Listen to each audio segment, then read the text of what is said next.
Hey, this is me in post. I just want to let you know in advance the video quality on this is terrible. Flashing lights warning, it just keeps cutting to black every few seconds. It's not rapid changes, but I figured it's worth letting you know ahead of time. Next time, I'm going to be using a different recording software, you bet, because, oh, no way I'm re-recording 40 minutes and remaking 3 characters for some that's, yeah, you get it. Anyway, I hope you enjoy the video regardless. Thanks for being here. Peace. Hey, it's me, Lex, and welcome to my first class overview. I'm a little bit sick, so apologies for the voice. And also, of course, this is my first time trying to put something together like this, so please excuse any difficulties as I go through this. This is going to be going over classes one by one and just doing a little bit of a breakdown of how they play, how to build them, various ways you can engage with them. I try to emphasize specifically the fact that there are a lot of ways to build each individual class and go a little bit into behind the scenes of what makes them work. So this week, this time, we have the Bard.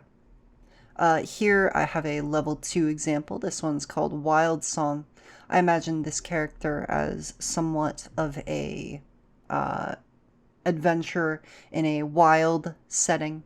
They're focusing kind of on this identity as a beastmaster, bard. They play their songs and, you know, birds come down from the trees, stuff like that. So what I have set up for them, from their heritage, they have the pet feat, which gives them a tiny animal minion that they can command around.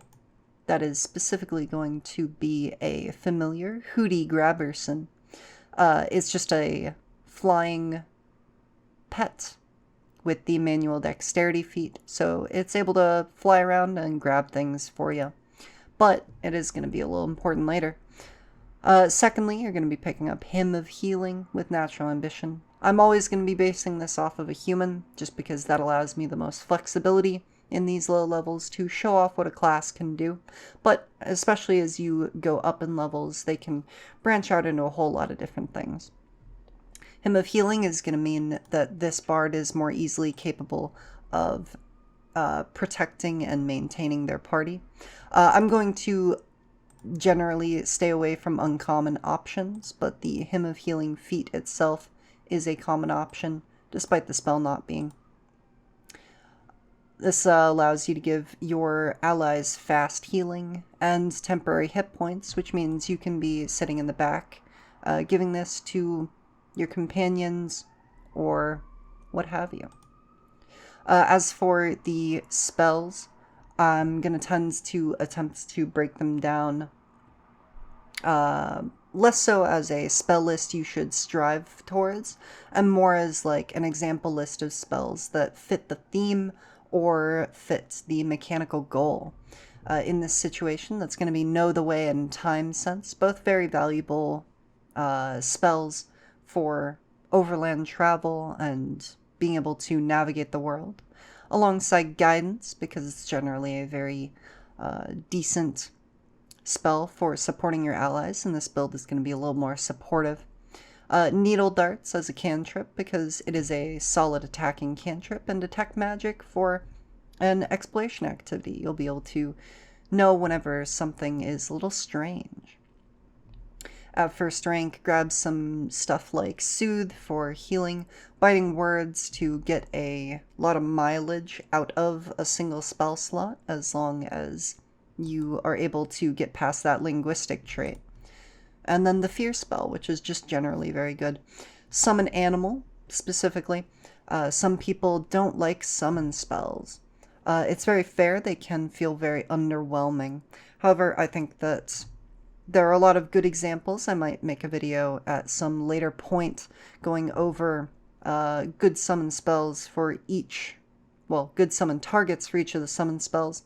But, for example, here, since the remaster, the summon spells actually can summon non-common creatures. They just have to be creatures with the matching trait, which means that one of the better examples of something you can grab from a first-rank summon animal would be something like the silverfish swarm. It's a level -1 creature.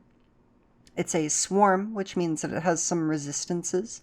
It has some pretty high HP for the level it's at, and even though it's weak to area damage, generally I think you're probably going to be facing some things that are just hitting for physical, which means this is going to push its way into a very solid body up on the front line, get some distraction in. Even if its damage is a little lacking and the fortitude save is a little low for the level, it can sicken creatures that it deals damage to, which is pretty good. Even if that's not an option for you, there are some other solid ones at this level. There's the one that many people will go to for level 1 summon animal, the skunk. It also has just a little bit of HP. It can move up, and then mostly it has the spray musk ability, which lets you sicken things on a better fortitude save than the swarm has. And it can even make things sickened too. But I want to show that even some of the, less optimal options are still very useful for their ability to be on the front line and provide a body, as well as give you some extra actions as a caster. You spend 1 action sustaining the spell, and you get 2 actions out of it that your companion is taking. As you see here, the Compsognathus, nailed that one. It has a little bit of HP, just some standard AC. But it has some nice jaws, only a little bit lower than an attack modifier of a player character would be, which do a little bit of damage, and some poison that can enfeeble, which can potentially lower the damage coming at your party, as well as the attack modifiers rolling against your party if they're strength-based. Pretty solid. Onwards to the feats. The Zoophonia Muse is focusing on kind of the sounds of the wilds, and it gives you the zoophonic communication feat, which allows you to essentially talk to animals, not quite, but with performance. And then at level 2, this is why we took the pet feat, you get the bestial snarling class feat. I could have opted here for a dedication into Beastmaster to get an animal companion, and while I do think that would actually probably be better, I figured I'd show off something a little more niche, a little more interesting, with bestial snarling. It lets you, as an action, attempt either a nature or performance check to essentially frighten each enemy adjacent to you. If you have an animal minion, you can also compare it to each enemy adjacent to that minion, and then they become frightened as well. And so what you can do is you can have your bird fly up and then use this, and you can frighten potentially a whole lot of enemies. And additionally, because this isn't the demoralize action, and it doesn't have demoralize as a subordinate in here anywhere, it means that you can then follow up with actual demoralization if you were trained in intimidation. This build didn't have a whole lot of room for that. I grabbed some studded leather armor with the minor amount of dexterity that I have, just to max out the armor class, because bards get training in light armor, which is a very nice quality of life feature that they get. And then you even have martial weapon training, which allows us to pick up a bow staff. A little bit of strength means that the melee mode is going to be pretty good. The bow staff is a combination weapon that can either be a bow or a staff, depending on how you're wielding it. You can switch back and forth with an interact action. When it's in the melee mode, you can spend an action to parry with it, which lets you increase your defenses. It has the finesse trait, which means you can attack using your dexterity modifier, though you will still add strength to the damage. And then switching to the ranged mode just gives you a bow, which, if you critically hit, can do some additional damage with deadly D8. And then finally, over here in the gear, Your budget's going to be stretched a little thin at the low levels, but Healer's Toolkit just so that you can utilize your medicine training to keep your party up, and a backpack with an adventuring kit. All of them are going to have an adventuring kit, just because it's a decent assortment of things that any adventurer should want. And even then, you have 12.5 gold left over for scrolls or any other goods you might need. Moving on to the second build, we have the Dependable Warrior. Now, bards are full spellcasters. However, full spellcasters, and I think generally anyone, is capable of fulfilling just about any role in a party if you fully build into it. Now, no fighter's going to be walking around slinging fireballs as well as a wizard, but what I am saying is that because of how Pathfinder bakes much of its progression into its levels and its proficiency tiers, you are very capable of being only 2 or 3 points behind what another class would be best at, which isn't the end of the world. 10 to 15% definitely feelable. You're definitely not going to function extremely highly, but you can still get some stuff done. So here's a fun little build. We bought a bastard sword and we put a +1 potency rune and a striking rune on it. You could grab any assortment of one-handed melee weapons to put into your primary hand here. But the reason I went with the bastard sword is mainly just because it's fun. If I were going for optimality or something, I would probably grab the warhammer, get the shove trait, be able to do some more maneuvers because our second hand is going to be taken up with a shield. We are also going to be wearing a breastplate, which we're going to be having a +1 in our dexterity to max out the armor class from. The steel shield, if you have some additional gold, should be boosted up with some runes so that it can more efficiently block damage for you. But this build was a little tight, unfortunately. I would have opted for the shield adjustment. However, that is uncommon. So instead I went for the shield sconce, picturing this bard as more of a dungeon crawler. They charge up in the front, and rather than perhaps the pan flute playing wilderness bard that was Wildsong, this Dependable Warrior is going to be shouting battle chants with a shield raised and a sword in the other hand.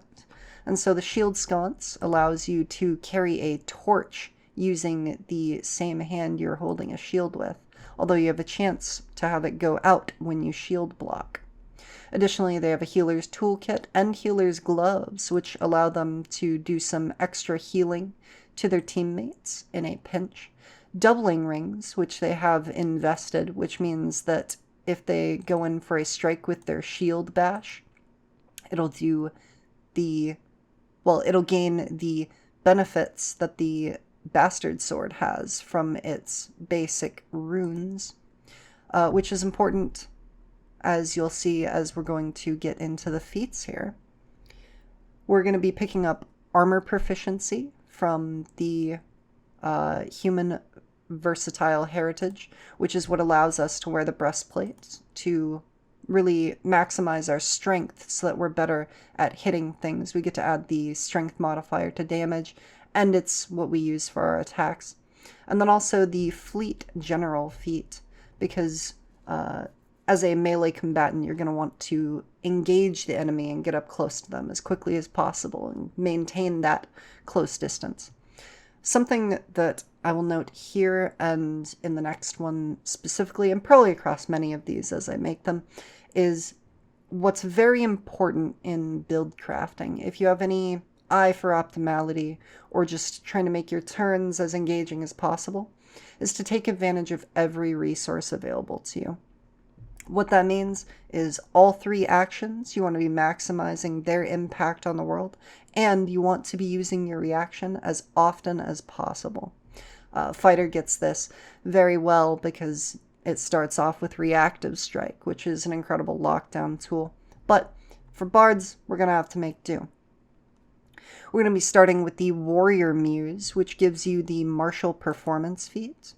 This feat allows you to essentially, when you hit an enemy with a strike, so like with your sword here, you can extend the duration of a Courageous Anthem cantrip or a Rallying Anthem or Song of Strength cantrip by another round. You can only do that once per spell, but it allows you to kind of save actions. As you hit people, you can continue chanting. At level 2, we're going to be foregoing a bard feat to grab the Dual Weapon Warrior Dedication. This gives us the Double Slice Fighter feat, which allows you to swing with 2 melee weapons, as long as you're wielding one in each hand. This means that on turns where we start adjacent to a creature, or on a turn where we have already extended our composition, and we have that free action to stride up next to an enemy, we can really maximize our actions by using Double Slice with our sword and our shield bash to get in some additional damage. It's not going to be extending our cantrips any further, since you can only extend each given one once, but it does make it more likely that we'll hit, and gives us more damage. Additionally, we'll be grabbing Intimidating Glare because this guy's a little scary. How about that? At level 3, we're going to be increasing our Intimidation for that. And we're also going to be taking the Shield Block General feat. As I said, you want to be taking advantage of your reaction on as many rounds as possible. And in combination with a shield that is hopefully runed up a little more with some... I forget what they're called, but there are new runes in the remaster that allow your shield to become tankier. Combined with some of those, this 68 hit point pool could get stretched a whole lot further. At level 4, we're going to be picking up Courageous Advance. It is a spell shape where you spend an action before casting Courageous Anthem, and then when you do, one ally of your choice who is affected by that Courageous Anthem can use their reaction to stride. Now, this seems a little bit simple. You're trading an action and your ally's reaction to give them an action. But what really sets this up is that you can cast it, giving your whole team a bonus to attack a creature. And you can have an ally stride in on the other side of a creature that perhaps you're already next to set up flanking for both you and them, giving both of you a bonus to your attack rolls. Well, not actually a bonus to your attack rolls, a penalty to that creature's armor class. It's functionally a bonus to your attacks against it. We're also going to be picking up Virtuosic Performer. This is a bread and butter bard feat. It allows you to get a bonus to certain types of performance. So for us, that's going to be oratory, because we're charging into battle, cheering and clashing our blade against our shield. At level 5, ability boosts are going to be bringing our stats up to what they are here.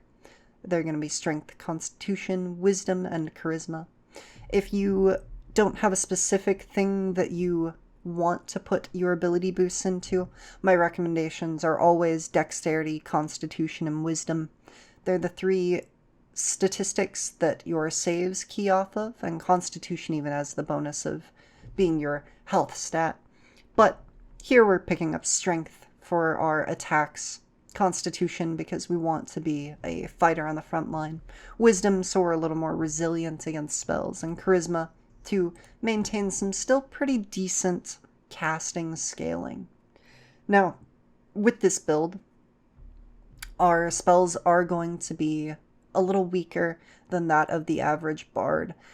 And so, moving into the spell list here, I wouldn't necessarily recommend entirely foregoing hostile spells, but for the examples I've set up here, that's what I've done. We have the Eat Fire cantrip, which is an excellent new one. Well, relatively new. It allows you to use, again, your reaction, very important, to gain resistance to fire damage if you would take any. And then it gives you an extra action to belch out the smoke to conceal some tiles.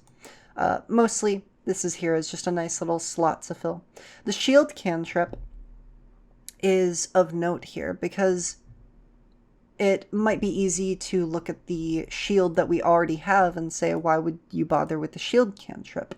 Well, the main reason is the shield block that it has.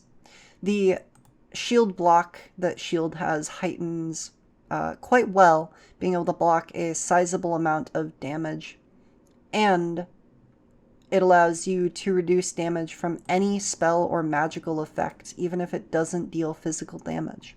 There are a lot of situations in which you'll come up against something that is just using magical effects or not dealing physical damage, and having a shield to help you absorb some damage and stay on the front line that little bit longer is very nice. Guidance continues as a good third action. Detect Magic gives you some utility.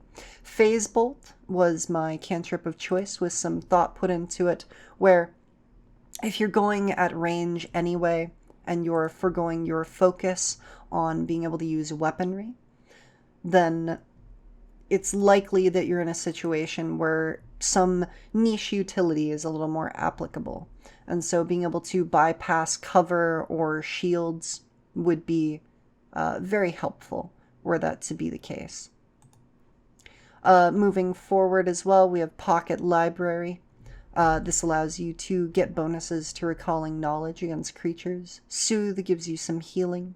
Summon Fae, just for some more support on the front line. If you have extra turns, extra actions, having another body on the front line, absorbing damage and providing flanking. And utility as you get into higher level creatures. Fae specifically are quite good, especially as you get into the higher levels, at having spells that might be able to help you out. Something like a unicorn casting some heals on you. And then fear is granted by the warrior muse. At rank 2 we have Albatross Curse, a very excellent thing where a very excellent beneficial spell to you and your allies that doesn't necessarily require the best spell casting proficiency. Dispel Magic is something that I would recommend all spellcasters have, no matter what, because the variety of magical effects in this game are wide, and some of them are incredibly debilitating. And Dispel Magic is able to interact with and deal with all of them. Loose Time's Arrow is a sleeper hit that allows you to spend 2 actions and a second rank spell slot to give yourself and pretty much guaranteed all of your allies an additional action just for 1 turn to step or stride. It's very good for closing gaps and making it so your party is not so set back by the difficulty of closing a distance.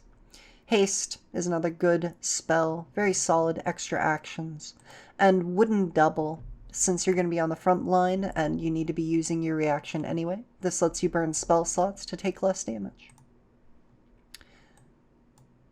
Moving on to our last one, Heroics for All is a bard that I built and kind of pictured as more of someone on the back line continually singing, but being more in a utility position.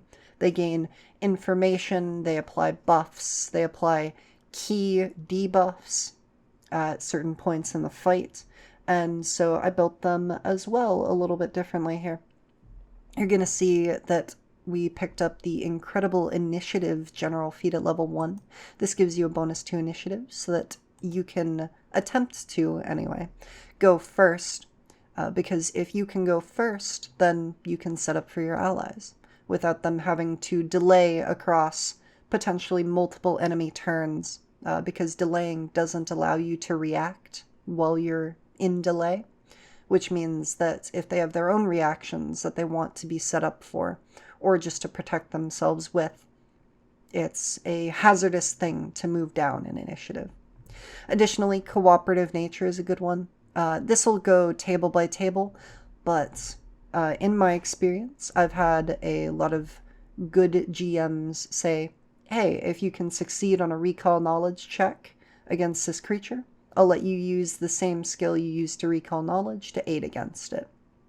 And so cooperative nature and building into recall knowledge by being trained in arcana, nature, occultism, religion, and society, which are the main 5 recall knowledge skills, although crafting comes up occasionally as well, is kind of the idea for some of the third actions here. You can always pivot if that is not your experience at your table, however. Additionally, we have the Maestro Bard, which gives you the free feat of Lingering Composition. It's a focus spell that allows you to spend a focus point and attempt a performance check to attempt to have your next composition last anywhere from 3 to 4 rounds. Moving down to level 2, we're going to be grabbing Virtuosic Performer. It's really up to you what kind of performance you want. I imagine that this one, utilizing their short bow, perhaps it's a special kind of short bow that allows them to play like a string instrument. And so they're maybe like a banjo or a violin, twiddling it out on the back line. That'll give you some bonuses towards your checks there. And the Multifarious Muse, which allows you to select a second muse, or more so, choose a muse category that your muse falls into. So whichever muse Heroics for All has chosen is both a maestro, an inspiring, heroic, greater heights type of figure that also views the battlefield as a stage. And so that gives the martial performance feat to Heroics for All. We're going to be grabbing Fleet as well, just for a little bit of extra movement, because our actions are going to be kind of tight on this build. You'll see that in a minute here. Rallying Anthem at level 4 allows us to, rather than Courageous Anthem, which increases our offensive capabilities, use Rallying Anthem to increase our defensive capabilities. This is for us and all of our teammates. Additionally, the Recognize Spell skill feat is a very wonderful choice at level 4 here. We're trained in all 4 of the skills.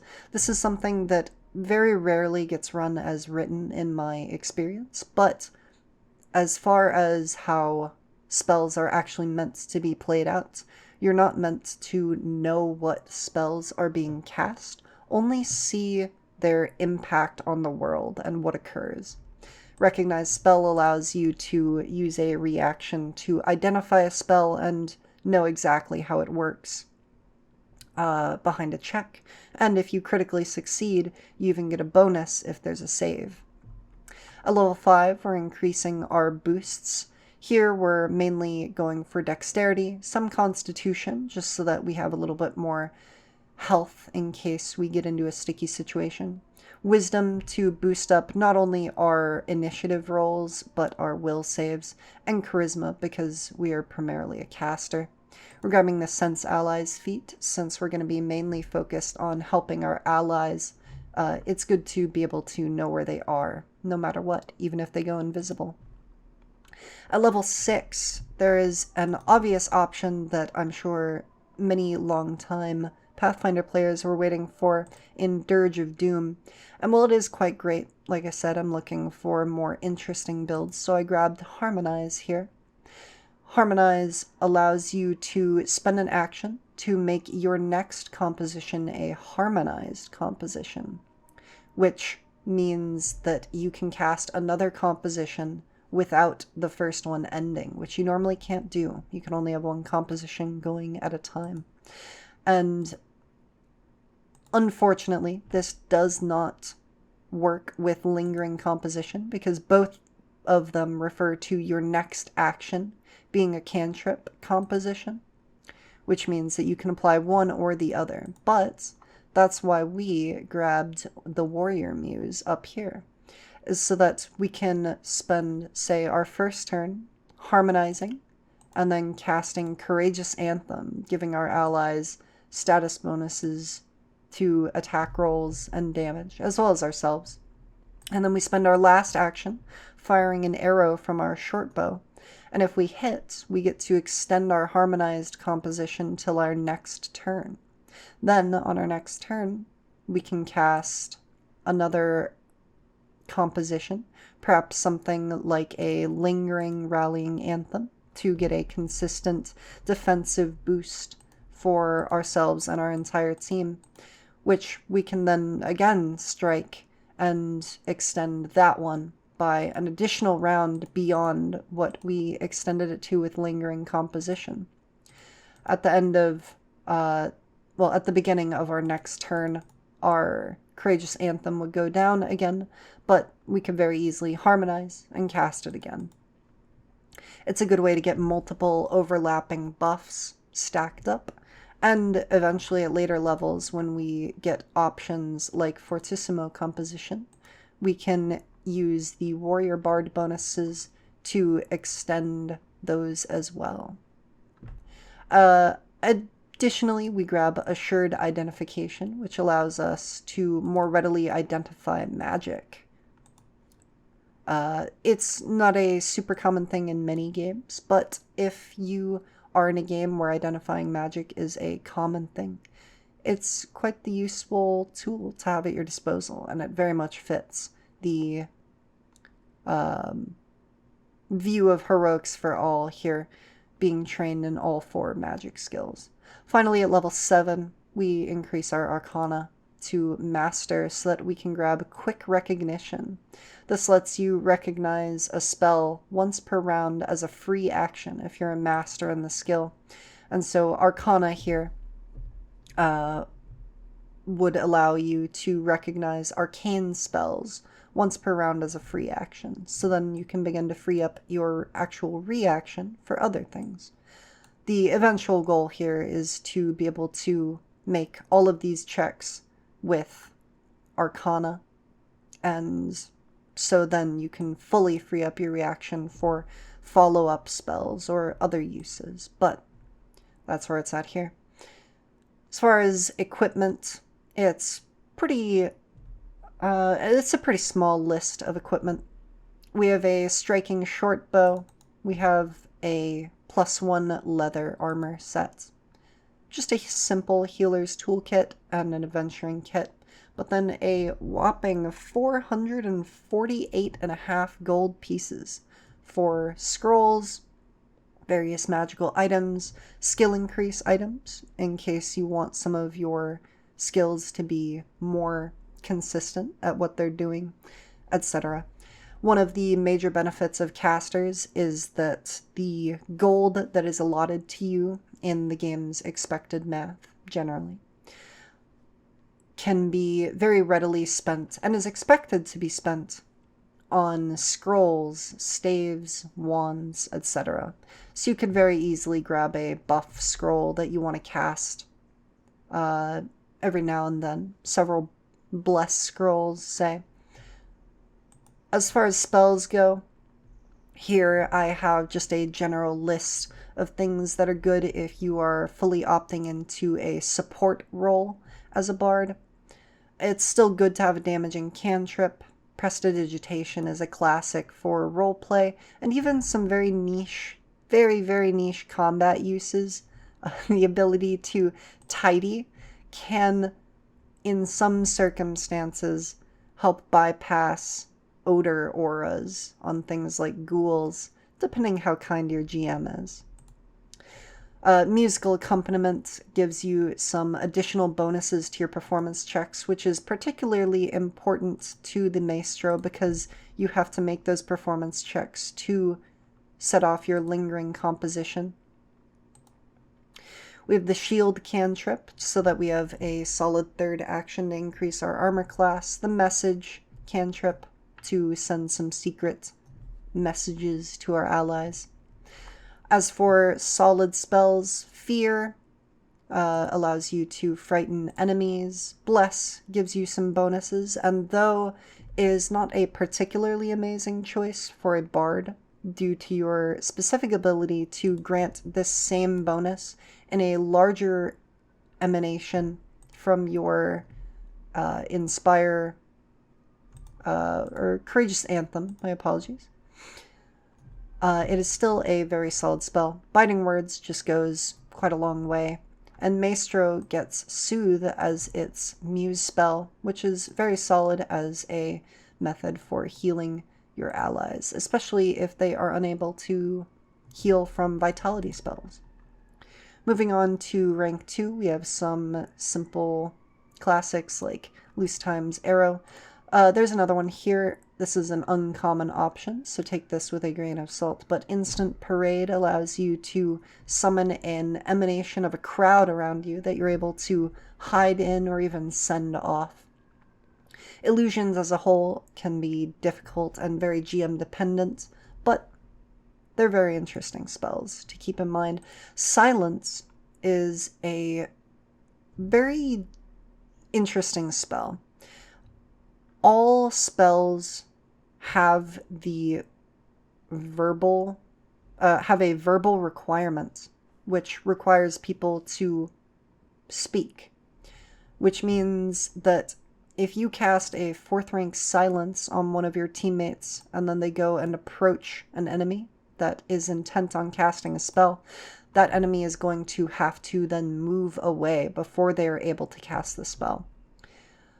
So that's part of why this is here. Additionally, all spells have obvious auditory and visual manifestations, unless they have the subtle traits, as this one does. But the main thing is that being able to create this 10-foot emanation that no sound passes through can sometimes allow for things like pre-buffing behind a door, because your sounds will not pass through the door and alert the enemies on the other side. Situations like that. Silence is a very versatile spell, despite being so restrictive in needing to be on a willing creature and then only doing an aura 4th rank. I think it's a very solid staple spell and worth including in many spell lists. At 3rd rank, Slow has been tossed in next to Haste, and we have Summon Fae once again. Slow is a very, very strong spell. It allows you to deprive your foes of actions, which is one of the strongest things you can do in this game. And at rank 4, I just slapped in Fly because it's a solid spell that every party, once you reach this level, should have access to in some regard, whether it's backup scrolls or someone actually having the spell prepared. The ability to fly is something that many enemies might have and use to get the upper hand on you.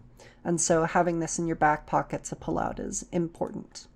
Additionally, Suggestion was tossed in here. It's not a particularly strong spell and is very dependent on your game master's interpretation of things like what is an obvious negative effect. But as far as it goes, it is a very fun spell if you have a GM who's willing to work with you. And, well, of course, if the target fails their saving throw. Other than that, though, that is the full class outline I've done for the Bard here. I hope you enjoyed. I hope you took something away, a little bit of wisdom, a little bit of knowledge. I hope you have some thoughts of your own about Bard or about Pathfinder as a whole. Let me know if there's anything that I should do better, and I'll see you next time. And I'll see you next time. And I'll see you